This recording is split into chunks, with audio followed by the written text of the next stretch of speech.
Yeah. Okay. So, we can like return back to like the more like general questions. Okay. But do you want to kind of move into some of the specific eras we looked into? So, the first one that we want to show you is the Beatniks, which is from the 50s. Do you know anything about that? Yeah. So I guess I could show you a few. It's like Allen Ginsberg, Powell, those guys. Some of the photos I got. Very good old bongos. I really like those bongos, the Beatniks. Yeah, I think that's a funny picture. I like you always see Beatniks, with the berets, and they're like snapping. Like they're playing the bongos. I think they get a bad rap. I think they were a lot cool. I think the caricature of the Beatnik does them a disservice. I think the Beatniks were like cool. The 50s were a tough time culturally in this country. It was like it was a really kind of oppressive place in a way. Like you had to be a certain way and live your life a certain way, and they were cool. So that's all I really have to say about the Beatniks. I guess I don't know that much about them. I know, we see in Mad Men, the first season, it's like the early 60s, the Beatniks were kind of still, it was before the war movement, it was before hippies, so I feel like the early 60s were kind of like the tail end of the Beatnik era. They were cool. I think my parents were, I feel like they weren't quite cool enough to be Beatniks. They were intellectuals, so I don't know. Anyway. So, what about this look do you think was appealing to the people that wore them at the time? I think that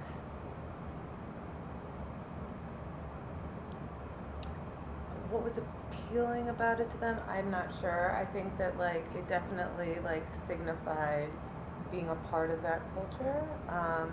It was not the buttoned up suit, fedora hat look of their contemporaries. It was about jazz. I don't know why they're so associated with bongos. I don't know why. What about it? I don't know. Anyway, but yeah, I don't know much about the Beatniks, but I do know, there's the films of the 50s, or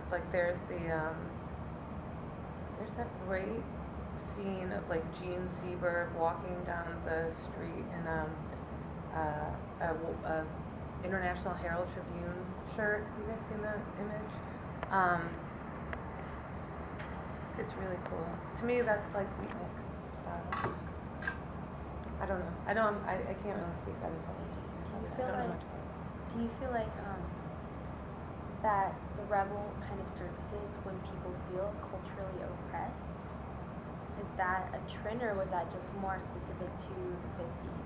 Well, yeah. I think to rebel is to, speak or lash out against some entity. So, yeah, I think that, that oppression, or that there is a power that that this subculture is speaking out against, whether it's true oppression or perceived oppression, is an integral part of being a rebel. So, yeah, I agree. And another trend we looked at from the 50s was the greasers. Okay, yeah. Which I think greasers, are that. Maybe it's because of the popularity of the movie Grease, or the Fonz, or that's or James Dean. That's a more enduring.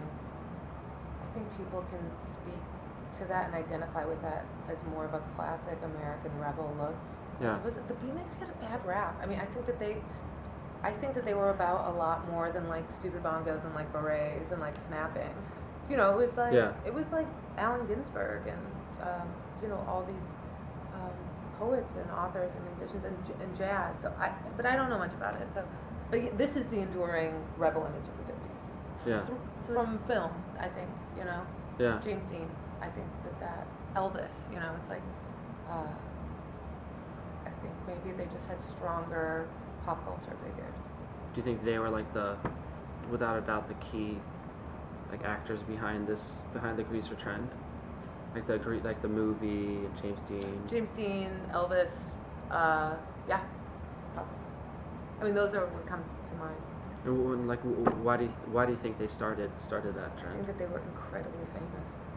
Yeah. I think that they were incredibly famous and they wanted to be tough and cool. And rock and roll then was very rebellious. You know, it was perceived as being godless and black music. You know, Yeah. or there was all kinds of terrible things. But yeah, rock was like rebel. So I think that that's why. I mean, Elvis was like so popular, and James Dean was so popular. So I think that that's why those. Yeah. Why that particular style endures. Is there anything specific about like the clothing that you think is like appealing, like in terms of? Well, it's a classic American look. I mean, it's like, you know, it's like you could take this picture isn't necessarily like you could show it to somebody and they could be like, oh, that's the 80s, or oh, that's the the 60s. It doesn't necessarily look like it was taken in the 50s, even if it was. You know, it's like the Converse All Stars. Yeah. The black boots, like the rolled up sleeves and stuff, the jean jacket, it's like the holes in the jeans, it's like there's just like all kinds of just, that is like classic Americana, or that look was so influential that it became sort of just part of our style DNA or something, you know? Yeah.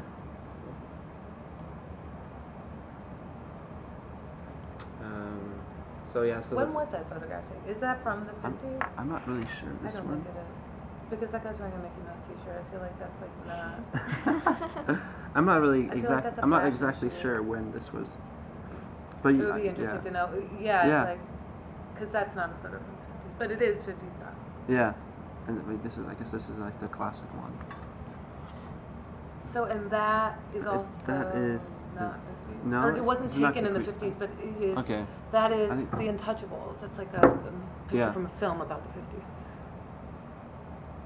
Here we have one. It's pretty small. I know you were explaining how the rebel was kind of synonymous with America, like the American culture. Would you agree in saying that it's synonymous because of the way it was integrated with music and film, and how kind of music and film is really like America's thing? I think it's the rebel spirit is synonymous with like American culture, is because we as a country view ourselves as rebels. You know, we broke away from England, we started a new country, we went out west, we are innovators, we are rule breakers, we're, you know, I think that's the tie-in. Also, I think, you know, I think we have a unique hold on global culture, or, you know, people love Hollywood. So. Yeah. So another era we talked about is the 70s with punk. And let's see.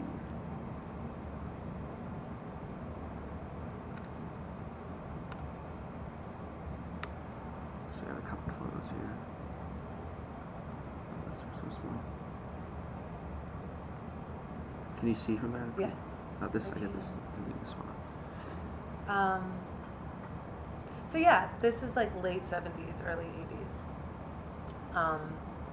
And the punks are wild, you know. The Sex Pistols and, you know, all the safety pins and ears and studs and all that stuff. And that's just sort of like, fuck you, everyone attitude.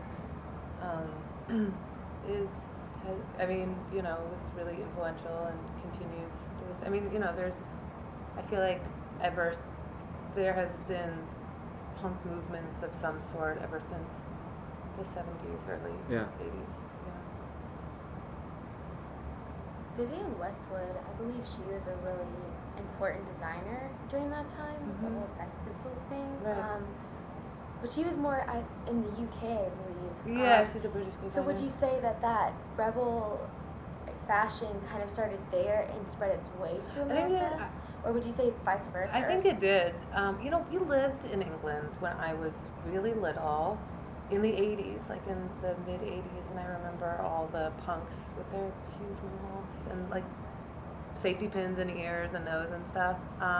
But yeah, I mean, London is known to be like the sort of, you know, hotbed of, or like the birthplace of punk. But I think it was also in, you know, New York as well, and spread to LA. I don't know the exact, how it exactly spread, Yeah. but. How do you think we kind of take elements of the rebel from other cultures such as England, and just like we take that and kind of rebrand it for America to make it our own thing? Right. Yeah, I mean, I think, how do we do that? I'm not sure. I mean, I think that when something, you know, something from like British culture is, you know, catches on in America, we cease to think of it as like British culture. We just think of it as like the pop culture. So like the Beatles, it's like we don't really think of as like, I mean, obviously we think of as it like British invasion or whatever, but I think people think of that music as just so deeply engraved in our culture that it ceases really to be British. It's just universal or something, or we think of it as universal even though it's not. And like, what specifically about the punk fashion do you think was like appealing? I mean, I think it was, all of it is just a big fuck you. You know, Yeah. every single, it is like the, it's the fabric of the punk movement. You know, we're gonna get kicked out of here. Hi. Hi. How you doing? It's 5 o'clock, but I'm gonna move over Do you here, really? because you Is guys that are doing okay? a much more fun thing. Okay. All right. Thank you. Really busy on a Friday afternoon. Crazy. But